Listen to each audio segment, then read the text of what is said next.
This is what I look like in real life. And this is what artificial intelligence thinks I look like as a doll. There's a good chance you've seen these AI dolls all over your social media feeds. TikTok, Instagram, X, heck, even LinkedIn. That's where the trend first started. The idea is that you upload a photo to an AI chatbot, you throw in some written prompts about what kind of accessory your doll comes with, and presto. Easy, shareable, harmless, right?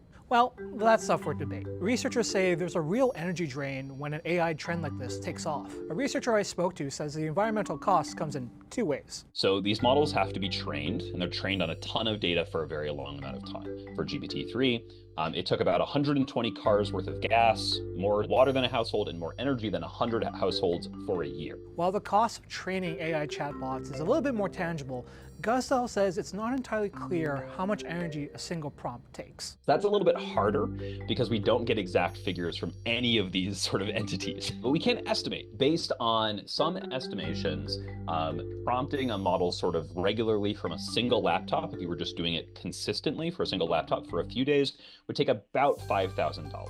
About that $5,000. That's the cost companies take on to maintain and run compute clusters like these. Think of them as the muscles used to crunch all that data needed to make those dolls. The more data there is to process for these AI models, the warmer they get.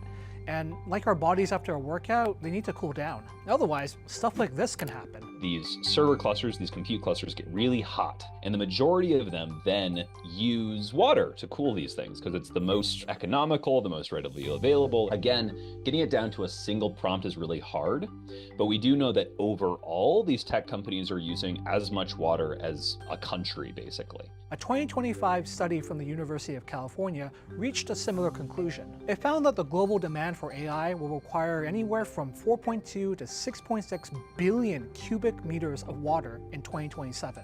To put that in perspective, take the annual water withdrawal of Denmark. Now multiply that by 6, and now you've got a ballpark with just how thirsty AI can get. That's not to say that there isn't any value in AI. For example, Guzdahl and his colleagues are working with Alberta's health services to train AI so they can offload note-taking from doctors so that they can spend more time with patients. That's probably something more helpful than, say, AI being used to turn me into a doll of a doctor. What are your questions about AI? Let us know in the comments or send us an email at ask@cbc.ca.